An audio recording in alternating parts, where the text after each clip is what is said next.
바른미래당 얘기가 나왔습니다. 그런데요, 제목만 봐도 험악합니다. 지금요. 이게 당 상황이에요, 지금. 꼴통 보수. 손학규 대표가 비당권파를 향해서 이렇게 얘기합니다. 꼴통 보수다. 그리고요, 공산 독재. 공산 독재예요, 지금요. 비당권파가 손학규 대표를 향해서 이런 또 표현을 씁니다. 서로 욕하며 갈라서는 바른미래당이다. 자, 바른미래당 갈라선다 진짜 엄청 오래된 얘기입니다. 그러다 이번에는 진짜 갈라서는 듯한 모습을 보이기 때문에 또 이렇게 다뤄지고 있습니다. 여기 보시면요. 이준석 최고위원 당직 박탈 계기로 유승민계 신당 창당 움직임이 가속화되고 있다. 이준석 최고위원 과거에 한참 몇 달 전에 안철수 전 대표에 대해서 어떤 비난, 욕설을 했다. 이런 이유가 돼서 당직 박탈이 됐죠. 그 계기로 유승민계 신당 창당 움직임이 일고 있다는 겁니다. 주 초에 구체적인 탈당 계획 발표될 것으로 보이고요. 그런데 일괄 탈당이 아닌 단계적 탈당 이렇게 가는 거 아니냐 이런 전망이 있습니다. 다 또 독사정이 있나 봅니다. 내용 자세히 보면요. 지금 비당권파, 이른바 유승민계 등이 포함된 비당권파입니다. 신당 창당을 논의 중인 비당권파의 탈당 움직임에 속도가 붙고 있다. 반면에 손학규 대표를 위시한 당권파는요. 당이 정상화되는 대로 민주평화당을 탈당한 대한신당과 접촉하겠다. 갈라서 각자의 길을 간다는 전망입니다. 자, 이런 상황에서 유승민 전 대표가 언론 인터뷰를 했는데요. 그 기사가 또 있습니다. 보시죠. 다음 기사입니다. 12월 창당이다. 한국당과 무조건 통합은 안 한다. 이렇게 돼 있습니다. 그러니까 무조건 통합. 통합할 의사는 있지만 무조건은 아니다. 그러니까 조건이 충족이 돼야지만 한다는 소리겠죠. 여기 보시죠. 조국 사태로 진보 몰락 시작됐지만 보수 쇄신 안 하면 계속 위기다. 안철수 전 대표 동참 의사 밝혀지면 고맙죠. 아니어도 우리는 갈 길 간다. 안철수 전 대표는 마땅히 답이 없어요. 지금요. 이거에 대해서. 그리고 여기 보면 박근혜 당연히 사면대야. 현 정권은 보수 분열 획책에 이용 말라 이런 얘기도 인터뷰에 좀 실려 있습니다. 자, 그럼 여기서요. 당권파, 비당권파. 이렇게 여러 가지 얘기가 있는데요. 일단 영상으로 좀 확인해 보겠습니다. 주장이 있습니다. 보시죠.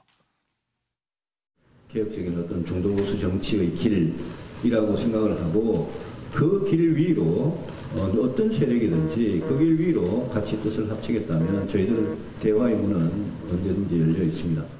자유한국당으로 가겠다고 하는 사람 이제는 더 이상 말리지 않겠습니다. 갈 때면 가십시오. 빨리 가십시오. 바른미래당 망치지 말고 빨리 가십시오. 보수 개혁을 하겠다고요? 개혁 보수를 하겠다고요? 황교안과 만나겠다고요? 그게 개혁 보수입니까? 꼴통 보수를 다시 주고 하겠다. 그것에 하나도 지나지 않습니다, 여러분. 네, 지난 주말 모습인데요. 손학규 대표의 목소리 톤이 굉장히 높습니다. 그래서 갈 사람은 빨리 제발 좀 가라고 저렇게 얘기를 하고 있습니다. 그 갈 사람 기사에 다 소개됐습니다. 지금 누군지. 자, 최영철 편집위원. 네. 손학규 대표가 저렇게 목청을 높여서 주장을 하고 빨리 가라고, 갈 건 빨리 가라. 보기 싫다 이런 얘기죠. 그리고 이준석 최고위원에 대한 당직 정지, 당직 박탈, 징계를 내렸습니다. 굉장히 강수를 뒀거든요. 배경이 있을 것 같아요. 어떻게 보십니까? 손 대표께서는 별로 답답한 게 없는 겁니다. 원래 정당이란 것이 사람으로 뭉쳐진 것인데 지금 바른미래당은 사람이 나간다 한들 지금 손 대표께서 계속 그 당의 대표를 하시는 한 그래도 당명과 그리고 그 안에 재산이 남거든요. 지금 바른미래당이 제가 알기로는 한국당보다 지금 당비가 더 쌓여있을 겁니다, 아마. 당비가요? 예, 당 금고에. 아니, 의원 숫자가 굉장히 차이가 나는데요? 그래도 한국당하고 지금 정당 보조금을 거의 비슷하게 정도 받습니다, 지금 바른미래당이. 그렇기 때문에. 지출이 없었나 보네요, 그럼. 그렇죠.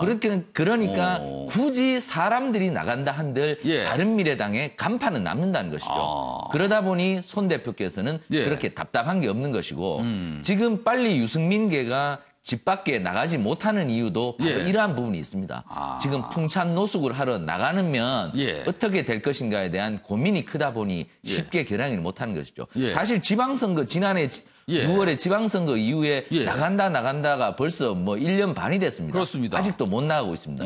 그것은 여러 가지 어려움이 있기 때문이죠. 예. 그리고 바른정당을 창당할 때 예. 유승민 대표는 대표를 했지만 사실상 실무 작업은 지금 한국당으로 다시 복당한 사람들이 했거든요. 그렇기 때문에 새로운 정당을 탄생시키는 데 있어서도 예. 여러 가지로 서류상으로 예. 재무적으로 유승민 대표는 머리가 아픈 게 많다는 거죠. 그렇기 때문에 여러 가지 앞으로 해야 할 일은 많지만 예. 쉽게 결행을 못하는 것이고 그러다 보니 지금도 싸우고 있는 겁니다. 그럼 진짜로 이 유승민계를 포함한 이 비당권파 탈당을 할 것으로 보세요? 그것은 두려움이 극치에 달했을 때 예. 탈당을 할 겁니다. 그러니까 내년 4월 총선 때 예. 내가 배지를 못 뗄 것이라는 확신이 들었을 때 그 예. 두려움이 목 바로 밑에까지 찼을 때 예. 그때 결행을 한 뒤에 신당 창당을 하든 개별적으로 한국당을 돌아가든 예. 어쨌든 액션이 나올 것이다. 그러나 쉬운 선택은 아닐 것이다. 15명이 행동을 같이 한다는 보장이 없다. 예. 그렇기 때문에 유 대표의 고민도 계속 깊어진다는 것이죠. 지금 방금 전에 손학규 대표의 굉장히 목소리를 높이면서 강한 주장을 영상으로 확인해 봤잖아요. 그럼 이번에는요. 손학규 대표가 이준석 최고위원을 징계를 했습니다. 이준석 최고위원도 할 말이 있었을 것 같아요. 영상으로 확인해 보겠습니다.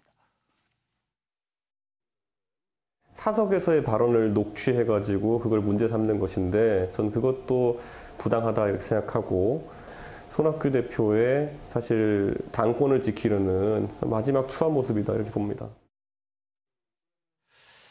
자, 아무튼 뭐 비당권파 굉장히 반발하고 있고요. 그리고 그 앞에는 유승민 전 대표가 있습니다. 그리고 뭐 아까 신당 창당 얘기 인터뷰에서도 나오긴 했는데 윤창 변호사.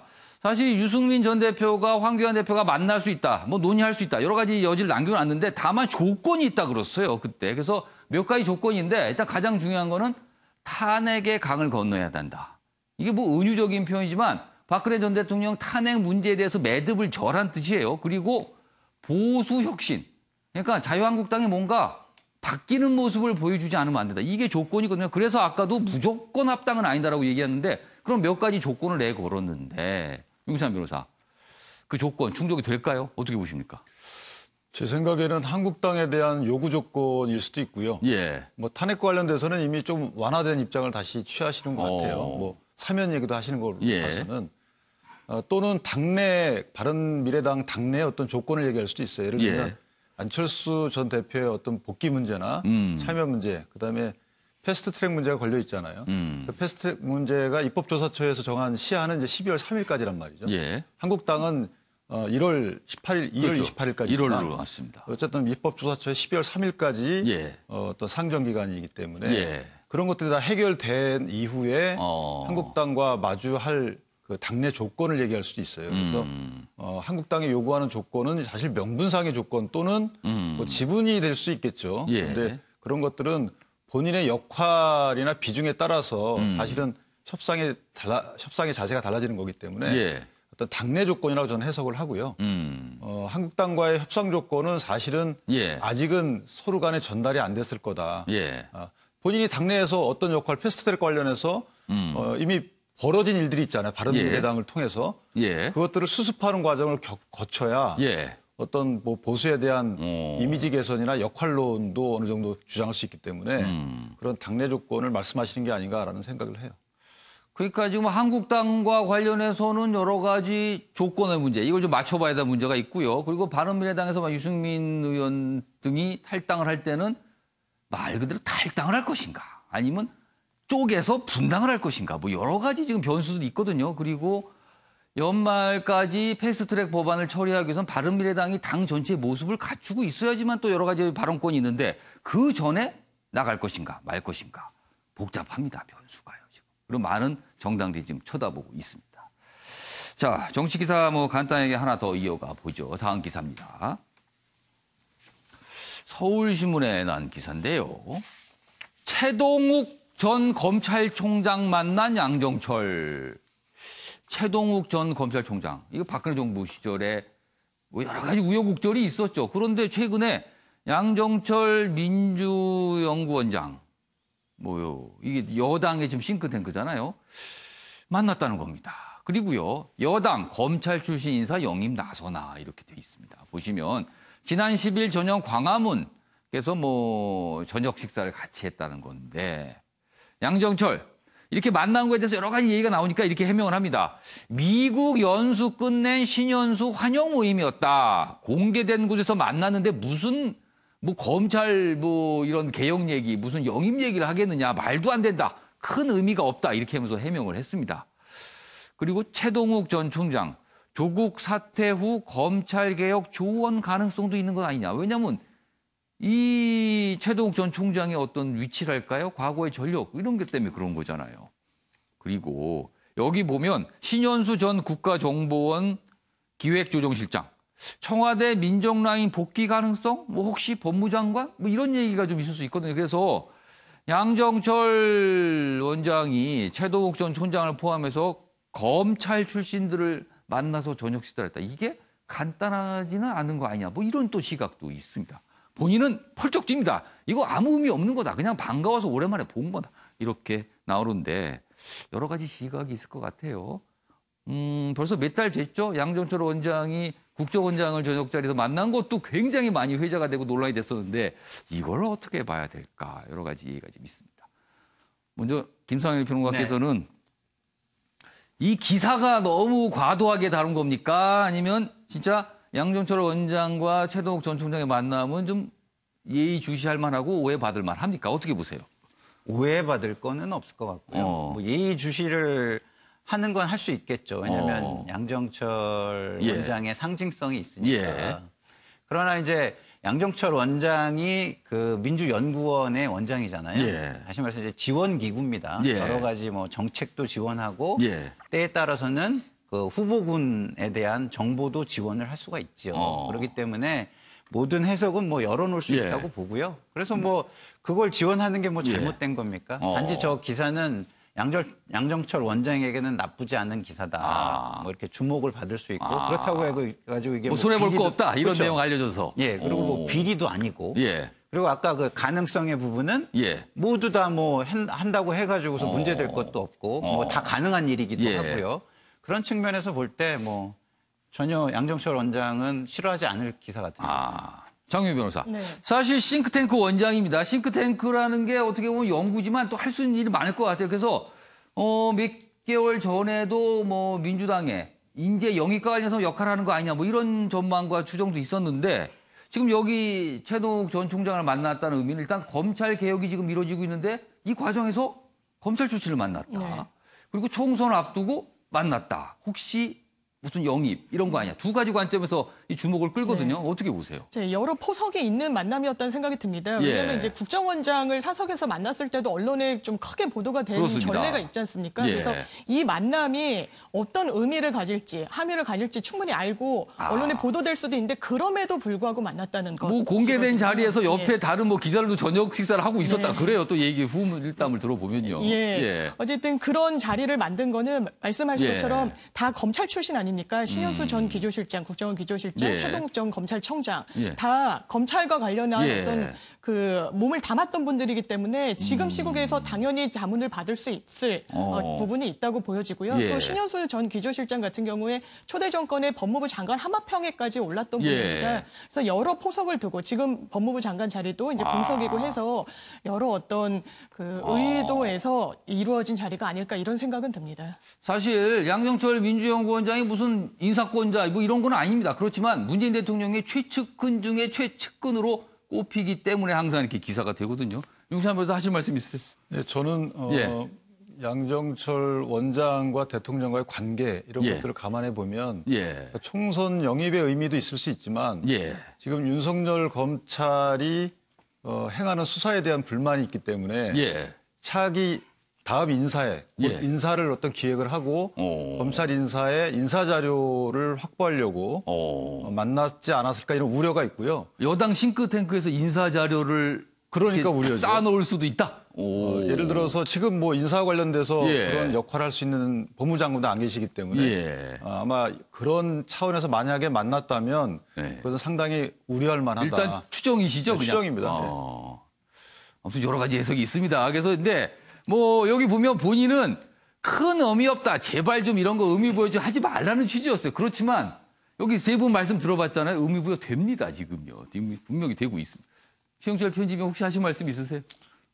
의도 없는 만남이 있겠습니까? 그러니까 양정철 원장이 그렇게 한가한 사람도 아니고 지금 내년 총선에 인재 영입을 총괄하고 있는 총사령관인데 그 총사령관이 분초를 다투는 스케줄이 있을 텐데 의미 없이 그냥 뭐 식당에서 그냥 안부 인사를 물을 겸 만났다고 얘기한다고 해서 그것을 믿을 기자도 없을 뿐더러 그것을 믿을 국민도 없다는 것이죠. 양정철 원장은 의도를 갖고 만났다. 그러나 그 의도가 무엇인지는 아까 윤기찬 변호사님 말씀하셨다시피 그런 의도가 있을지도 모르고 또 다른 선의가 있을 가능성도 아닐지도 있고. 모르고. 어쨌든 검찰 인사에 만약에 개입을 하거나 조언을 구하기 위해서 만났다면 매우 부적절한 처사다. 이렇게 볼 수밖에 없겠습니다. 참 여러 가지 해석이 나올 수 있습니다. 아무튼 본인은 강력하게 뭐 설명을 했지만 아무튼 기사로 좀 다뤄지고 있습니다. 알겠습니다. 이번엔 사회 분야 기사로 좀 넘어가 보겠습니다. 뭐 한 가지 이제 법원의 결정이 나왔는데요. 이쪽에 있습니다. 이걸 좀 어떻게 봐야 될까? 내용은 이렇습니다. 여성 부하 직원의 손을 주물러서 이제 문제가 된 30대 상사가 있습니다. 그런데 성추행 아니다, 무죄다 이렇게 판결이 나왔어요. 법원은요, 손은 이게 성적 수치심을 주는 부위가 아니다. 그러니까 여기를 뭐 이렇게 접촉을 했다고 이게 문제가 되지 않는다 이렇게 결정을 한 거예요. 1심 판결 놓고 네티즌들 인터넷 공간에서 비판이 들끓고 있다. 뭐 이런 얘기입니다. 장미 변호사 설명 좀 해주십시오. 이게 무슨 상황인지요? 이게 이제 논란이 되는 이유는 이게 성희롱에는 해당함이 좀 분명해 보입니다. 본인이 이제 피해자가 계속 거절 의사를 밝혔는데도 이제 손을 지속적으로 만졌다는 거거든요.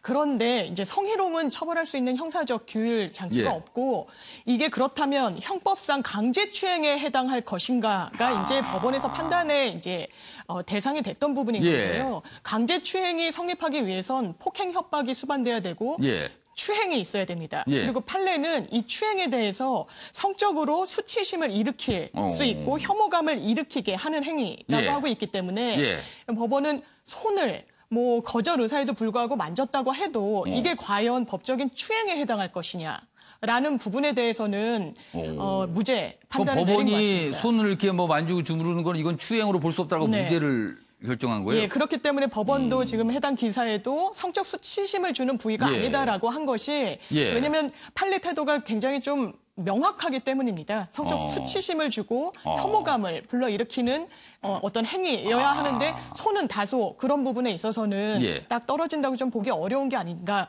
그렇기 때문에 이제 성희롱이나 좀 피해자가 이제 불쾌했다고 이야기하는 부분에 대해서는 이제 입법적 공백이 있는 부분이 있기 때문에 보완책 논의로 좀 이어져야 될 부분이 있는 것 같습니다. 그러니까 법을 좀 엄격하게 해석을 해서 적용을 한 건데 이게 어떤 여론의 정서상 받아들이기는 논란이 있을 수도 있는 거네요. 그래서 지금 이거에 대해서 여러 가지 또 뒷말들이 나오나 봅니다. 아무튼 오늘 많은 신문들이 이 판결 내용을 좀 다루고 있어요.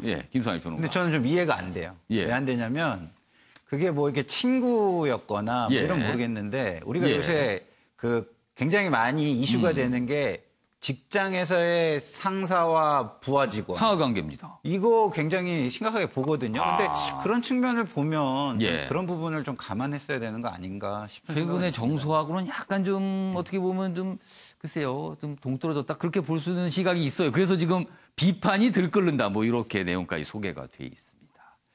알겠습니다.